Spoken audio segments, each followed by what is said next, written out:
ഈ ഇടയ്ക്കൊരു യൂട്യൂബറിൻ്റെ വീഡിയോ ഞാൻ കണ്ടിരുന്നു. അദ്ദേഹം വിദേശ വിദ്യാഭ്യാസത്തിന് പോകുന്ന സ്റ്റുഡൻസിന് കുറച്ച് ഉപദേശങ്ങൾ കൊടുക്കുന്നതും അത് നിശിതമായിട്ട് വിമർശിക്കുന്നതുമായിട്ടുള്ള വീഡിയോ ആണ് ഞാൻ കണ്ടത്. 2 വീഡിയോസ് ഉണ്ടായിരുന്നു. ഒന്ന് ജർമ്മനിയിൽ പോകുന്നതിനെ കുറിച്ചും മറ്റൊന്ന് കോമൺ ആയിട്ട് നമ്മുടെ നാട്ടിൽ എന്തുകൊണ്ട് സ്റ്റുഡൻസ് നിൽക്കുന്നില്ല എന്നുള്ള കാര്യങ്ങളൊക്കെ അദ്ദേഹം അതിൻ്റെ അത് പറയുന്നതായിട്ട് ഞാൻ കണ്ടു. അപ്പം ഇതിൽ എൻ്റെ ഒരു വെർഷനാണ് ഞാനിതിൽ പറയാൻ ഉദ്ദേശിക്കുന്നത്. അവിടെ ജോലിക്ക് ആൾക്കാർ ഒരുപാട് ക്യൂ നിൽക്കണമെന്ന് എനിക്കത് കൺവിൻസ്ഡ് അല്ല. കാരണം എന്താണെന്ന് വെച്ച് കഴിഞ്ഞാൽ പൊതുവേ ഒരു ഇന്റർവ്യൂവിന് നമ്മൾ അവിടെ പോകുന്ന സമയത്ത് അവിടെ ഒരു സ്ട്രിക്റ്റ് ആയിട്ടൊരു പ്രൊസീജിയർ ഫോളോ ചെയ്യേണ്ടത്. ഈവൻ നമ്മുടെ നാട്ടിൽ പോലും ഇപ്പം ഓരോ ഓർഗനൈസേഷനിലും അതുപോലെ വെറുതെ ഒരു പരസ്യം കൊടുത്ത് ഒരുപാട് CV കളക്ട് ചെയ്ത് അല്ലെങ്കിൽ ഒരു പരസ്യം കൊടുത്തതിന്റെ പേരിൽ ഒരുപാട് ആൾക്കാർ വന്ന് ഒരു ഇന്റർവ്യൂ അറ്റൻഡ് ചെയ്യുന്ന സിസ്റ്റം ഞാനിവിടെ കണ്ടിട്ടില്ല. അത് പുറത്തും ഞാൻ കണ്ടിട്ടില്ല. നമ്മൾ ആദ്യം ബയോഡേറ്റ അയച്ചു കൊടുത്തു, അതിനുശേഷം അവർ കൺവിൻസ്ഡ് ആണെങ്കിൽ അവർ നമുക്ക് അപ്പോയിന്റ്മെന്റ് തന്ന് ആ അപ്പോയിന്റ്മെന്റിന്റെ സമയത്ത് പോയിട്ടാണ് നമ്മൾ ഇന്റർവ്യൂ അറ്റൻഡ് ചെയ്യാറ്.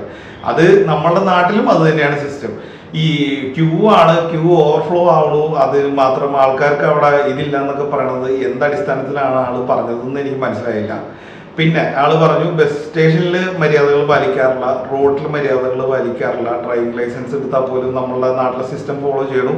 അതൊരു പരിധിവരെ ഞാൻ അംഗീകരിക്കുന്നുണ്ട്. കാരണം നമ്മളുടെ സ്റ്റുഡൻസ് അവിടെ ചെന്നിട്ട് അങ്ങനെയുള്ള കുറെ അവിടുത്തെ ഒരു സിസ്റ്റവും കൾച്ചറും പഠിച്ച് അത് ഫോളോ ചെയ്യാനായിട്ട് ഇനീഷ്യൽ ഡേയ്സിൽ അവർ നല്ല സ്ട്രഗിൾ ചെയ്യുന്നുണ്ട്. അത് നമ്മൾ അവിടെ ചെന്നിറങ്ങി Day 1 തൊട്ട് നമ്മൾ അവിടുത്തെ റൂൾസ് ചെയ്യണം എന്നൊക്കെ പറഞ്ഞു കഴിഞ്ഞാൽ ബുദ്ധിമുട്ടാണ്. അവർക്ക് അവിടെ ചെന്ന് ഇത് പഠിക്കാനും ഇത് പ്രാക്ടീസ് ചെയ്ത് വരാനും ആ സിസ്റ്റം അനുസരിച്ച് അഡാപ്റ്റ് ചെയ്യാനും ഒരു സമയം വേണം. ആ സമയം അവിടെ എടുക്കും. അത് നമ്മൾ മനസ്സിലാക്കുക. പിന്നെ പോകുന്നതിന് മുമ്പ് പലപ്പോഴും നമ്മൾ സ്റ്റുഡൻസിനെ പറഞ്ഞ് വിടുക, നിങ്ങൾ നിങ്ങളുടെ ചുറ്റുവട്ടത്ത് ഉള്ള കാര്യങ്ങളൊക്കെ കണ്ടുപഠിക്കുക, മറ്റൊരാളെ എങ്ങനെയാണ് പെരുമാറുന്നത് അതിനനുസരിച്ച് ചെയ്യുക. ഇപ്പം പലപ്പോഴും കുക്കിംഗ് ചെയ്യുമ്പോൾ സ്പൈസി ഫുഡൊക്കെയാണ് നമ്മൾ കുക്ക് ചെയ്യണമെങ്കിൽ അധികം അധികം ഇതിട്ട് കുക്ക് ചെയ്യരുത്. കാരണം അടുത്ത് താമസിക്കുന്നത് ലോക്കലായിട്ടുള്ള ആളൊക്കെ ആണെങ്കിൽ അവർക്ക് പൊതുവെ സ്പൈസി ഫുഡും അതിന്റെ സ്മെല്ലൊക്കെ ചിലപ്പോൾ അവർക്ക് ആരോഗ്യമായിരിക്കാം. അപ്പം അങ്ങനെയുള്ള മര്യാദകളൊക്കെ ഓഫ് കോഴ്സ്. അല്ലാതെ ജോലിക്ക് ക്യൂ നിൽക്കുക എന്നുള്ളതൊക്കെ എനിക്ക് അത്ര ഒരു ബോധ്യമായ കാര്യമാണ് എനിക്ക് തോന്നിയില്ല. മറ്റൊരു കാര്യമാണ് എക്സാംസ് യൂണിവേഴ്സിറ്റീസ് അറിഞ്ഞുകൊണ്ട് സ്റ്റുഡൻസിനെ ഫെയിൽ ആക്കണം. അതിന് എഗെയിൻസ്റ്റ് സ്റ്റുഡൻസ് അവിടെ സമരങ്ങൾ നടത്തി എന്നൊക്കെ. പൊതുവെ എക്സാംസ് വാല്യുവേഷൻ ചെയ്യുന്നതിന് അവരുടേതായ ഒരു സിസ്റ്റം ഉണ്ട്. ഈ ഒരു സിസ്റ്റം അഡാപ്റ്റ് ചെയ്യാൻ പൊതുവെ സ്റ്റുഡൻസിന് ഇച്ചിരി സമയം എടുക്കാറുണ്ടെന്നുള്ളൊരു സത്യമാണ്. കാരണം നമ്മുടെ നാട്ടിലെ പോലെയല്ല, കംപ്ലീറ്റ്ലി ഡിഫറെൻറ്റ് സിസ്റ്റമാണ് അവിടുത്തെ എക്സാം. അപ്പോൾ ചില സ്റ്റുഡൻസ്, ഇത് എല്ലാവരും ഇങ്ങനെ തന്നെയാണെന്ന് അറിയില്ല, അങ്ങനെ എല്ലായിടത്തും ഉണ്ടായിട്ടുണ്ടെങ്കിൽ അങ്ങനെ ഒരു സമരം ചിലപ്പോൾ നടന്നു കാണാം. അതായിരിക്കാം അദ്ദേഹം അങ്ങനെ പറഞ്ഞത്. ചിലപ്പോൾ ചില യൂണിവേഴ്സിറ്റീസ് കുറെ സ്ട്രിക്റ്റ് ആയിരിക്കാം, അതിൻ്റെ ഒരു കാരണം കൊണ്ടായിരിക്കാം. പക്ഷെ അത് എല്ലാ യൂണിവേഴ്സിറ്റീസിലും ഇല്ല. 1-2 യൂണിവേഴ്സിറ്റിയിൽ സംഭവിച്ചിട്ടുണ്ടെങ്കിൽ മാത്രമേ ഉള്ളൂ അങ്ങനെ. പൊതുവെ എല്ലാ യൂണിവേഴ്സിറ്റീസും അവരുടെ വ്യക്തമായ ക്രൈറ്റീരിയ വെച്ചിട്ടാണ് എല്ലാ എക്സാംസും കണ്ടക്ട് ചെയ്യുന്നത്. ഈ എക്സാംസിന് ക്ലിയർ ആയിട്ടുള്ള അവർക്ക് ക്രോസ് ചെക്ക് ചെയ്യാനോ വെരിഫൈ ചെയ്യാനോ ഉള്ള എല്ലാ ഓപ്ഷൻസും ഉണ്ട്. ഇനി ഒരു എക്സാം ഫെയിൽ ആയാലും ആ സ്റ്റുഡൻറ്റിന് ആ ഒരു പേപ്പർ 2 പ്രാവശ്യം കൂടി വീണ്ടും വീണ്ടും റീ ചെയ്യാനുള്ള ഓപ്ഷനും ഈ രാജ്യങ്ങളിൽ എല്ലായിടത്തും ഉണ്ട്. അപ്പൊ എക്സാം ഫെയിലാക്കി ഒപ്പം തന്നെ ആള് കോഴ്സ് ഫെയിലായി, അതിനുശേഷം ആൾക്ക് PR കിട്ടിയില്ല, ആള് പുറത്തായി, സ്റ്റേ ബാക്ക് കിട്ടിയില്ല, ആള് പുറത്താവുന്നു. അതൊക്കെ അത്ര ലോജിക്കലായിട്ടുള്ള കാര്യമാണെന്ന് എനിക്ക് തോന്നിയില്ല. ഒരു സ്റ്റുഡൻറ്റ് കംപ്ലീറ്റ്ലി എക്സാം എഴുതാൻ ഒരു താല്പര്യമില്ല, അല്ലെങ്കിൽ ആള് പഠിക്കാനേ ഒരു താല്പര്യമില്ല, പാർട്ട് ടൈം മാത്രം ചെയ്യാൻ വേണ്ടി നടക്കുന്ന ഒരാളാണെങ്കിൽ ചിലപ്പോൾ പോസിബിലിറ്റി ഉണ്ട്. അവിടെ ചെന്ന് പഠിച്ചെങ്ങനെയെങ്കിലും പാസ്സാവണം എന്നുള്ളൊരു ധാരണയുള്ള സ്റ്റുഡൻ്റ് ആണെങ്കിൽ എന്തുകൊണ്ടും അവിടെ ചെന്ന് അവർ കോഴ്സ് പഠിച്ച് എന്തായാലും പൂർത്തിയാവും. ഈ കോഴ്സ് പഠിക്കുന്ന സമയത്ത് അവർക്ക് ഈ എക്സാംസിന് ഇനി അവർക്ക് ഡൗട്ട് ഉണ്ടെങ്കിൽ, കാരണം കൂടുതലും എല്ലാം ഓൺലൈൻ പേപ്പേഴ്സ് ആണ്, ഇവർക്ക് എക്സാമിന് കുറച്ചാൾ മുമ്പാണ് പേപ്പർ കിട്ടുക, അതിനനുസരിച്ചുള്ള പ്രിപ്പറേഷൻ. ഈ ഡ്യൂറിങ് കോഴ്സ് ഓഫ് ടൈം ഈ സ്റ്റുഡൻറ്റിന് എപ്പോൾ വേണമെങ്കിലും ഇവരുടെ മെൻറ്റർ ആരാണോ അവരുടെ അടുത്ത് പോയി അവരുടെ ഡൗട്ട്സ് ക്ലിയർ ചെയ്ത് അവർക്ക് ക്ലാരിഫിക്കേഷൻ എടുത്ത് ചെയ്യാവുന്നതാണ്. അല്ലാതെ നമ്മുടെ നാട്ടിലെ പോലെ ഒരു പേപ്പർ തന്നു നമ്മൾ അതിൻ്റെ ആൻസേഴ്സ് എഴുതി അത് വാല്യുവേഷൻ ചെയ്തു, അങ്ങനെയല്ല അവിടുത്തെ ഒരു സിസ്റ്റം. നമ്മളുടെ സ്റ്റെപ്പ് ബൈ സ്റ്റെപ്പ് എല്ലാ കാര്യത്തിനും നമ്മളുടെ എക്സാം സബ്മിറ്റ് ചെയ്ത് ഇത് പോകുന്ന വരെ നമ്മുടെ ലെക്ചേഴ്സിനെ നമുക്ക് ഓവർ ദ ഫോണോ അല്ലെങ്കിൽ മെയിലോ വാട്സപ്പോ വഴി നമുക്ക് എന്ത് ഡൗട്ട്സ് വേണമെങ്കിലും ക്ലിയർ ആവുന്ന രീതിയിലാണ് അവിടുത്തെ ഒരു എഡ്യൂക്കേഷൻ സിസ്റ്റം. അദ്ദേഹത്തിന് അതിനെക്കുറിച്ച് അത്ര ക്ലിയർ ആയിട്ട് ഐഡിയ ഇല്ലാത്തതുകൊണ്ടായിരിക്കാം അങ്ങനെ പറഞ്ഞതെന്ന് എനിക്ക് തോന്നുന്നു. പിന്നെ അദ്ദേഹം പറഞ്ഞ മറ്റൊരു കാര്യം ആണ്, അവിടെ നമ്മൾ പഠിച്ചിറങ്ങി നമുക്കൊരു ജോലി കിട്ടിയാലും നമുക്ക് അവിടുത്തെ ഒരു ലോക്കൽ ആളുടെ പോലത്തെ ഒരു ഹൈ ലൈഫ് സ്റ്റൈൽ കിട്ടില്ല എന്നുള്ളത് അത് വെറും തെറ്റിദ്ധാരണയാണെന്നാണ് എനിക്ക് തോന്നിയത്. കാരണം എന്തുകൊണ്ടാണെന്ന് വെച്ച് കഴിഞ്ഞാൽ അവിടുത്തെ ഞാൻ നേരത്തെ പറഞ്ഞ പോലെ അവിടെ ഒരു മിനിമം വേജസ് എന്ന് പറഞ്ഞൊരു കാര്യമുണ്ട്. ആ ഒരു വേജസിൽ വെച്ചിട്ട് ഇപ്പോൾ ഒരു ഭാര്യഭർത്താവും വർക്ക് ചെയ്യുകയാണെങ്കിൽ അവർക്ക് ഉണ്ടാക്കാവുന്ന ഒരു ഏണിങ്സ് ഉണ്ട്. അവർക്ക് അവിടുത്തെ ലോക്കലിൽ എവിടെ വേണേലും പോകാനുള്ള കാരണം മറ്റൊരാൾക്ക് കിട്ടുന്ന അതേ വേജസ് തന്നെയാണ് ഇയാൾക്കും കിട്ടുന്നത്. അപ്പോൾ പിന്നെ ഇയാൾ എന്തുകൊണ്ട് പോകുന്നില്ല എന്നുള്ളത് അയാളുടെ മൈൻഡ് സെറ്റ് ആയിരിക്കാം. അല്ലാതെ ഏണിങ്സിന്റെ ഒരു റീസൺ കൊണ്ട് ഒരിക്കലും അവർക്ക് അങ്ങനെ ഒരു പ്രോബ്ലം വരുന്നില്ല. കാരണം ഇപ്പുറത്തെ ഉള്ള ഒരാൾ എന്താണോ ചിലപ്പോൾ അയാളെക്കാളും ഹൈലി ക്വാളിഫൈഡ് ആയിട്ടുള്ള ഒരാളായിരിക്കും നമ്മൾ, അല്ലെങ്കിൽ നമ്മളുടെ പരിചയമുള്ള ആൾക്കാർ. അവർക്ക് എന്തുകൊണ്ടും മറ്റവരെക്കാളും ബെറ്റർ ലൈഫ് സ്റ്റൈൽ കിട്ടാനുള്ള എല്ലാ പോസിബിലിറ്റി അവിടെ ഉണ്ട്.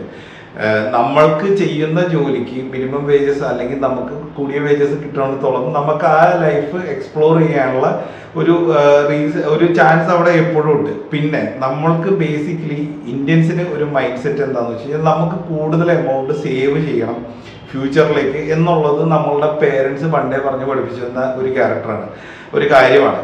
അതുകൊണ്ട് തന്നെ നമ്മൾ ചിലപ്പോൾ വിദേശ ട്രിപ്പുകളോ അല്ലെങ്കിൽ അവിടുത്തെ കൂടുതൽ എക്സ്പെൻസീവ് ആയിട്ടുള്ള കാര്യങ്ങൾക്ക് നമ്മൾ കാശ് മുടക്കാൻ മടിയാണ്. അത് ഇല്ലയെന്ന് ഞാൻ പറഞ്ഞില്ല. പക്ഷെ അത് നമ്മുടെ ബേസിക് ആയിട്ടുള്ള ഒരു ക്യാരക്ടറാണ്. അതൊരിക്കലും നമ്മളുടെ ഏണിങ്സ് കുറവായതുകൊണ്ടല്ല. നമ്മൾക്കിനി അവിടെ നിന്ന് ഏണിങ്സ് കൂടുതലായാൽ പോലും നമ്മൾ സ്പെൻഡ് ചെയ്യുന്ന എമൗണ്ടിന് ഇതേ ലിമിറ്റേഷൻ ഉണ്ട്. അത് നമ്മളുടെ പേരൻസ് നമ്മളെ പഠിപ്പിച്ചു തന്നുകൊണ്ടാണ്. അല്ലാതെ ഒരിക്കലും ആൾ പറയുന്ന പോലെ നമുക്ക് ഏണിങ്സ് മറ്റുള്ള ആളെക്കാളും ഏണിങ്സ് കുറവായതുകൊണ്ടോ അല്ലെങ്കിൽ അവിടുത്തെ ലോക്കലായിട്ടുള്ള ആൾക്ക് മാത്രമേ അതിന് ആക്സസ് ഉള്ളൂ എന്നുള്ളത് കൊണ്ടൊന്നുമല്ല. അവിടുത്തെ ലോക്കൽ ആയിട്ടുള്ള അല്ലെങ്കിൽ അവിടെ ജനിച്ചു വളർന്ന ഒരാൾക്ക് എന്തെല്ലാം പ്രിവിലേജസ് ഉണ്ടോ, എന്തെല്ലാം ബെനിഫിറ്റ്സ് ഉണ്ടോ, നമ്മളവിടെ ലീഗലി നിൽക്കുന്ന ഒരു വ്യക്തി ആണെങ്കിൽ നമുക്ക് എല്ലാ വിഷയം കാര്യങ്ങളെല്ലാം ഉണ്ടെങ്കിൽ അപ്പുറത്തുള്ള ഇവിടെ ജനിച്ചു വളർന്ന ഒരാളുടെ അതേ ബെനിഫിറ്റ്സ് നമുക്ക് ഈ രാജ്യങ്ങളിൽ എൻജോയ് ചെയ്യാൻ പറ്റും. പിന്നെ അദ്ദേഹം പറയണ്ടായിരുന്നു നമ്മുടെ നാട്ടിൽ ഒന്ന് പോകുന്നവർക്ക് പോഷ് കൾച്ചർ ചെയ്യാൻ പറ്റുന്നില്ല, അല്ലെങ്കിൽ നമ്മൾ അവിടുത്തെ റിയൽ ലൈഫ് നമുക്ക് എൻജോയ് ചെയ്യാൻ പറ്റുന്നില്ല എന്നൊക്കെ. ഈ പോഷ് കൾച്ചർ എന്ന് പറയുന്നത് നമ്മളുടെ നാട്ടിലാണ് കൂടുതലുള്ളതെന്ന് എനിക്ക് തോന്നുന്നു. അല്ലെങ്കിൽ മിഡിൽ ഈസ്റ്റേൺ പോലത്തുള്ള കൺട്രീസിലൊക്കെ ചിലപ്പോൾ ആ ഒരു ഡിഫറൻസ് വളരെ ഹൈ ആയിരിക്കാം. കാരണം അവിടെ ഹൈ ഏണിങ്സ് ഉള്ളവർക്ക് അവിടെ കുറേ കൂടി ആക്സസിബിൾ ആയിട്ടുള്ള അത്രയും പോഷായിട്ടുള്ള റെസ്റ്റോറൻറ്റും കാര്യങ്ങളും അല്ലെങ്കിൽ ഇതൊക്കെ ഉള്ളത്. അല്ലാതെ അവിടെ ഒരു ജനറലി എബോവ് ഒരു 60% അല്ലെങ്കിൽ ഒരു 70% ഉള്ള ആൾക്കാരൊക്കെ നമ്മളെ പോലെ തന്നെ സാധാരണ ഏണിങ്സ് ഉള്ള സാധാരണ ഫാമിലി ആയിട്ട് ജീവിക്കുന്ന ആൾക്കാരാണ്. അവര് ഒരിക്കലും വലിയ പോഷ് കൾച്ചർ അല്ലെങ്കിൽ വലിയ പോഷായിട്ട് ജീവിക്കാൻ താല്പര്യപ്പെടുന്ന ആൾക്കാരുമല്ല. ഞാൻ കണ്ടിരിക്കുന്ന ആൾക്കാരൊന്നും അത്ര വലിയ പോഷായിട്ട് ജീവിക്കുന്ന ആൾക്കാരുമല്ല. നമ്മളൊക്കെ സ്പെൻഡ് ചെയ്യുന്ന പോലെ തന്നെ സ്പെൻഡ് ചെയ്ത് ജീവിക്കുന്ന ആൾക്കാരാണ്.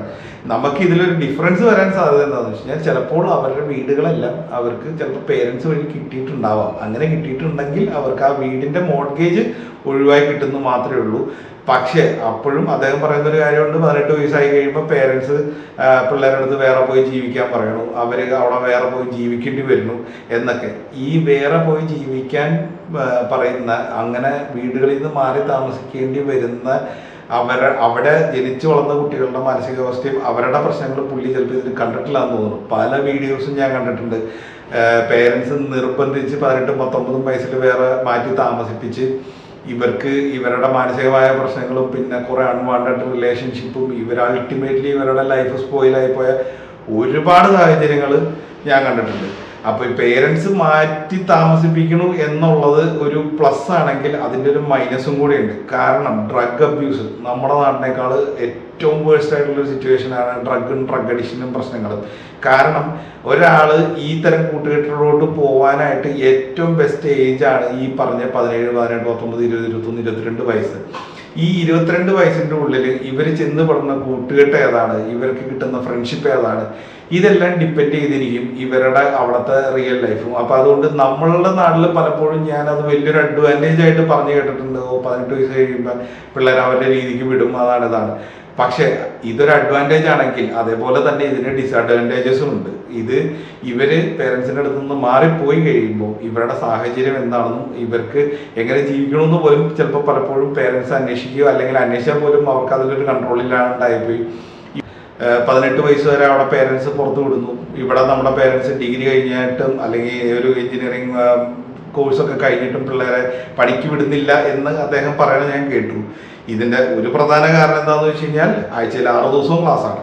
രണ്ടാമത്തെ കാര്യം എന്താണെന്ന് വെച്ച് കഴിഞ്ഞാൽ ഇവിടെ എന്നല്ല, ലോകത്ത് എവിടെയാണെങ്കിലും ഈ ടീനേജ് കഴിയുന്ന ആ ഒരു ഏജിലാണ് സ്റ്റുഡൻസ് എന്നല്ല, ഈ പിള്ളേരുകൾക്ക് അവരുടേതായ ഒരു ലൈഫ് എക്സ്പ്ലോർ ചെയ്യാൻ തുടങ്ങുന്നത്. ചിലപ്പോൾ ഇതിൻ്റെ ഒരു കൺട്രോൾ വരാൻ വളരെ സാധ്യത കുറവാണ്.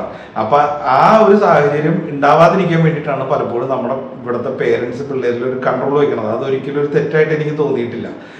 ഈ കൺട്രോള് കൂടുതൽ എക്സ്റ്റെൻഡ് ചെയ്യാണ്ടിരിക്കുക. കാരണം അവരുടെ കോഴ്സ് കഴിയുമ്പോൾ തന്നെ അവരുടെ വഴിക്ക് വിടുക. ഒരു ജോലി കണ്ടുപിടിക്കാനും അവർക്ക് അതിനനുസരിച്ച് അവരൊന്ന് സെറ്റിൽ ആവണം വരെ അവരുടെ കൂടെ നിൽക്കുക. നാട്ടിലാണെങ്കിലും ഇനി ഇവിടെ നിന്ന് പുറത്ത് പോയാൽ പോലും അവരുടെ കാര്യങ്ങൾ അന്വേഷിക്കുക. അവിടെ പേരൻസ് പിള്ളേരെ അന്വേഷിക്കാറില്ല എന്ന് പറഞ്ഞുകൊണ്ട് അവരെ വെറുതെ വിടാതിരിക്കുക. അവരുടെ കാര്യങ്ങൾ അന്വേഷിക്കുക, അവരുടെ കൂടെ നടക്കുക. അതൊരു അമേരിക്ക ആവാൻ നമ്മൾ ശ്രമിക്കേണ്ട ആവശ്യമില്ല, അല്ലെങ്കിൽ യൂറോപ്പ് ആവാൻ നമ്മൾ ശ്രമിക്കേണ്ട ആവശ്യമില്ല. നമ്മളുടെ പിള്ളേരുടെ കാര്യങ്ങൾ നോക്കുക. കാരണം ഫ്യൂച്ചർ തലമുറ എപ്പോഴും ഇമ്പോർട്ടൻ്റ് ആണ്. അവർക്ക് വേണ്ട കാര്യങ്ങൾക്കും സപ്പോർട്ടിനും പേരൻ്റായി നിൽക്കുന്നതിൽ ഒരു തെറ്റും എനിക്ക് തോന്നിയിട്ടില്ല. അവിടെ ചെല്ലണവരെല്ലാവരും കെയർ ഹോമുകളിൽ ഡൈപ്പർ മാറ്റാനും അങ്ങനെയുള്ള ജോലികൾക്കാണ് പോണത്. അവിടുത്തെ ജോലികളിൽ ഈ തരം ജോലികളിലൊന്നും ലോക്കലായിട്ട് ആരും വരുന്നില്ല. അവരത് മോശമായിട്ടാണ് കാണുന്നത് എന്നൊക്കെ പറയണ്ടായിരുന്നു. ഇതിലൊക്കെ എന്താ കഥ എന്ന് എനിക്ക് മനസ്സിലാവണില്ല. കാരണം ബേസിക്കലി അവിടെ ആ ഒരു കാറ്റഗറിക്ക് വിസ കൊടുക്കുന്നത് എന്തുകൊണ്ടാന്ന് വെച്ചാൽ അവിടെ ആ ജോലിക്ക് ഷോർട്ടേജ് ഉണ്ട്. അവിടെയുള്ള ആൾക്കാരെ അവിടെ കിട്ടാനില്ല. ആ പ്രൊഫഷനിൽ ഒരുപാട് ആൾക്കാർ വേണം. എന്നാൽ അവിടെ ആ ക്വാളിഫൈഡ് ആയിട്ടുള്ള ആൾക്കാരില്ലാത്തതുകൊണ്ടാണ്. അല്ലാതെ സാധാരണ വഴി കൂടെ പോകുന്ന ഒരാളെ പിടിച്ച് അവരവിടെ കെയർ ഹോമിൽ ഇടില്ല. കാരണം ഹെൽത്ത് കെയർ എന്ന് പറയുന്നത് ഈ രാജ്യങ്ങളിലെല്ലാം, ഈ ഫസ്റ്റ് വേൾഡ് കൺട്രീസിലെല്ലാം വളരെ സീരിയസ് ആയിട്ട് എടുക്കുന്ന ഒരു ബിസിനസ്സാണ്. എന്ന് വെച്ച് കഴിഞ്ഞാൽ വളരെ ഇമ്പോർട്ടൻ്റ് ആയിട്ട്, വളരെ കെയറിങ് ആയിട്ടും അത്രയും കെയർഫുൾ ആയിട്ടും ആണ് അവരൊരു റിക്രൂട്ട്മെൻറ്റോ കാര്യങ്ങളോ എല്ലാം ചെയ്യുക. അല്ലാതെ ഒരു ക്രൈം ബാക്ക്ഗ്രൗണ്ടുള്ള ഒരാളെ ചിലപ്പോൾ അവരൊരു ലോക്കൽ വർക്ക്ഷോപ്പിൽ ചിലപ്പോൾ ജോലിക്ക് ഏൽപ്പിക്കുമായിരിക്കും, അല്ലെങ്കിൽ അയാളെ ഒരു സൂപ്പർ മാർക്കറ്റിൽ കൊണ്ടുപോയി നിർത്തുമായിരിക്കും, അല്ലെങ്കിൽ അയാളെ വേറെ എന്തെങ്കിലും ഒരു പണിക്ക് ചിലപ്പോൾ ഒരു ക്രൈം ബാക്ക്ഗ്രൗണ്ടുള്ള ഒരാളെ ചെയ്യുമായിരിക്കും. പക്ഷേ ഒരു ക്രൈം ബാക്ക്ഗ്രൗണ്ടുള്ള ഒരാൾ ഒരിക്കലും ഒരു കെയർ ഹോമിലോ ഒരു ഹോസ്പിറ്റലിലോ അയാൾക്ക് ജോലി കൊടുക്കില്ല. കാരണം അത് അത്രയും സെൻസിറ്റീവ് ആയിട്ടുള്ള കാര്യമാണ്, അത്രയും സീരിയസ് ആയിട്ട് അവർ കെയർ ചെയ്യണത്. അദ്ദേഹത്തിന് അതിനെക്കുറിച്ച് അറിയാൻ പാടാത്തതുകൊണ്ടാണോ അങ്ങനെ പറഞ്ഞതെന്ന് എനിക്കറിയില്ല. കെയർ ഹോം വെറുതെ വഴി പോണ ആൾക്കാർക്ക് ജോലി കൊടുക്കുന്ന ഒരു സ്ഥലമല്ല, അല്ലെങ്കിൽ ഒരു നഴ്സിംഗ് ഹോമോ അല്ലെങ്കിൽ ഒരു ഹോസ്പിറ്റലോ വെറുതെ വഴി പോണവർക്ക് ഒരു ജോലി കൊടുക്കുന്ന സ്ഥലമല്ല. അവർ അത്രയും ക്ലിയർ ആയിട്ട് ബാക്ക്ഗ്രൗണ്ട് ചെക്കും കാര്യങ്ങളെല്ലാം ചെയ്തിട്ടാണ് അവർ ഒരാൾക്ക് കെയർ ഹോമിൽ കെയറായിട്ടോ അല്ലെങ്കിൽ മറ്റൊരു പൊസിഷനിലോ ജോലി കൊടുക്കുക. ഇനി ഈ കെയർ ഹോമിൽ കെയറായിട്ട് കയറുന്നവരെല്ലാവരും ഡൈപ്പർ മാറ്റുന്ന പണിക്കാരാണോ? ഒരിക്കലുമല്ല. അതിൻ്റെതായ മറ്റ് ഹെൽത്ത് വർക്കേഴ്സും സപ്പോർട്ട് വർക്കേഴ്സും കാര്യങ്ങളും ഉണ്ട്. ഇവര് പലപ്പോഴും ഇവിടെ ഒരു കോഴ്സ് പഠിച്ച് അതിന് ശേഷം ഇവർ മാറിക്കഴിഞ്ഞാൽ പോലും ഇവർ ചിലപ്പോൾ സൂപ്പർവൈസറോ അല്ലെങ്കിൽ ഡ്യൂട്ടി ഇൻചാർജ് ഒക്കെ ആയിട്ട് അങ്ങനെ ആയിരിക്കും ഇവർ പോകുന്നത്. അതിനുശേഷം ഇവർ ക്വാളിഫൈഡ് ആയതുകൊണ്ട് തന്നെ ഇവർക്ക് പ്രൊമോഷൻ കിട്ടി ഇവർക്കൊരു മാനേജറോ കാര്യങ്ങളോ ആവാനുള്ള ഓപ്ഷനും അവിടെ ഉണ്ട്. അപ്പൊ താൽക്കാലികമായിട്ട് ഇപ്പൊ നമ്മൾ നാട്ടിൽ ഏതെങ്കിലും നമ്മളൊരു ജോലി ചെയ്യുകയാണെങ്കിൽ നമുക്ക് എപ്പോഴും ചെറിയ പൊസിഷനിൽ നിന്നല്ലേ തുടങ്ങാൻ പറ്റുള്ളൂ. നമുക്ക് ഡയറക്റ്റ് കയറിയ ഒരു പൊസിഷനിൽ ഒരിക്കലും ഒരു മാനേജറായി നമ്മുടെ നാട്ടിൽ ജോലി കിട്ടും, ക്വാളിഫിക്കേഷനും എക്സ്പീരിയൻസും ഇല്ലാതെ. അത് തന്നെയാണ് അവിടെയും. നമുക്ക് അവിടെ ക്വാളിഫിക്കേഷൻ എക്സ്പീരിയൻസും അവിടെ മാൻഡേറ്ററി ആണ്. അത് ഉള്ള ഒരാൾക്ക് അവിടെ എന്തായാലും ജോലി കിട്ടും, അത് അയാൾക്ക് ചെയ്യാനും പറ്റും. പിന്നെ ഏറ്റവും ഇമ്പോർട്ടൻ്റ് ആയിട്ടുള്ള ഒരു ഡിഫറൻസ് എനിക്ക് തോന്നിയ ഒരു കാര്യം, ആള് പറഞ്ഞതും വെച്ചിട്ട് നമ്മുടെ നാട്ടിലും സുഖമായിട്ട് ജീവിക്കാം, അതാണ് എന്നൊക്കെ പറഞ്ഞിട്ടുണ്ടായിരുന്നു. പക്ഷെ എനിക്ക് ഇതിൽ ഏറ്റവും ഇമ്പോർട്ടൻ്റ് ആയിട്ടും ഡിഫറെൻ്റ് ആയിട്ടൊരു കാര്യം തോന്നിയത് എന്താണെന്ന് വെച്ച് കഴിഞ്ഞാൽ, നമ്മുടെ നാട്ടിൽ ഒരു വ്യക്തി എത്ര നാള് പണിയെടുത്താലും, ഇപ്പം സാധാരണ ഒരു ആള് പറയണത് സാധാരണ ലേബറിന് പോകും, അല്ലെങ്കിൽ സാധാരണ ഒരു 1 lakh നമുക്ക് മന്ത്ലി സാലറി ഉള്ള ഒരു വ്യക്തിക്ക് നമ്മുടെ നാട്ടിൽ എത്ര എക്സ്പെൻസസ് വരും? അയാളുടെ ലൈഫ് സ്റ്റൈൽ അനുസരിച്ച് ഒബ്വിയസ്ലി അയാളുടെ എക്സ്പെൻസസ് കയറും. അയാൾക്ക് വണ്ടി മേടിക്കണം, വീട് പണിയണം, മറ്റ് കുട്ടികളുടെ പഠിപ്പ് കാര്യങ്ങൾ, ഇതെല്ലാം നമ്മുടെ നാട്ടിലുള്ളതല്ലേ. അപ്പം നമ്മളുടെ നാട്ടിൽ ഒരു 1 lakh എങ്കിലും ഉണ്ടെങ്കിലല്ലേ നമ്മുടെ നാട്ടിലൊരു മാന്യമായ ലൈഫ് സ്റ്റൈൽ എന്ന് പറഞ്ഞ കാര്യം നമുക്ക് സാധ്യമായുള്ളൂ. അല്ലാതെ നമ്മളിപ്പോൾ സാധാരണ ഒരു ജോലിക്ക് പോയി ഒരു ലേമാൻ ജോലിക്ക് പോകുന്ന ഒരു വ്യക്തിക്ക് ഒരു കാർ മേടിക്കാനോ ഒരു വീട് മേടിക്കാനോ ഇതിനൊക്കെ എത്ര പേർക്ക് നിങ്ങൾക്ക് തോന്നിയിട്ടുണ്ട് മേടിക്കാൻ പറ്റും എന്നുള്ളത്? അപ്പൊ അത് പോസിബിൾ ആയിട്ടുള്ള ഒരു കാര്യമൊന്നുമല്ല. നാട്ടില് ജോലിയുണ്ട്, ശരി ജോലിയുണ്ട്, പേരിനൊരു ജോലി, ഓക്കെ, അല്ലെങ്കിൽ ഇന്നൊരു ജോലി ചെയ്തു, അയാൾക്ക് ആ ഒരു ജോലി വെച്ച് അയാൾക്ക് നല്ലൊരു ലൈഫ് സ്റ്റൈലോ കാര്യങ്ങളോ അച്ചീവ് ചെയ്യണേക്കാൾ കൂടുതൽ എന്തുകൊണ്ടും ഈ രാജ്യങ്ങളിൽ പോയ സ്റ്റുഡൻസിന് പറ്റും. അധ്വാനമുണ്ട്, ഓഫ് കോഴ്സ് ഉണ്ട്. പക്ഷേ അതിനുശേഷം അവർക്ക് അവരുടെ ജോലിയും കാര്യങ്ങളെല്ലാം ആയതിനു ശേഷം അവരുടെ ലൈഫ് മച്ച് ബെറ്റർ ആയിരിക്കും നമ്മുടെ നാടിനെ കമ്പയർ ചെയ്യുമ്പോൾ. ഫോർ എക്സാമ്പിൾ, ഒരു ഐഫോൺ നമ്മുടെ നാട്ടിൽ 60,000 ഒരു 70,000 മേളിലോട്ട് സ്റ്റാർട്ട് ചെയ്യണ ഐഫോൺ എന്ന് പറഞ്ഞൊരു സംഭവം നമ്മളുടെ ഇവിടെ എത്ര പേരുടെ കയ്യിലുണ്ട്? ഇവിടുത്തെ സാധാരണ ജോലി ചെയ്യണ എത്ര ആൾക്കാർ ഐഫോൺ പോലത്തെ ഒരു കാര്യം, ഐഫോൺ ഒരു ലക്ഷറീസ് ഗുഡാണ്, ഞാൻ അങ്ങനെയല്ല പറയണേ, പക്ഷെ ഐഫോൺ പോലത്തെ ഒരു കാര്യം എത്ര പേർക്ക് യൂസ് ചെയ്യാൻ പറ്റും? എത്ര പേരെ കൊണ്ട് മേടിക്കാൻ പറ്റും? ഞാൻ പോലെ ഒരു ഐഫോൺ യൂസ് ചെയ്യുന്നില്ല.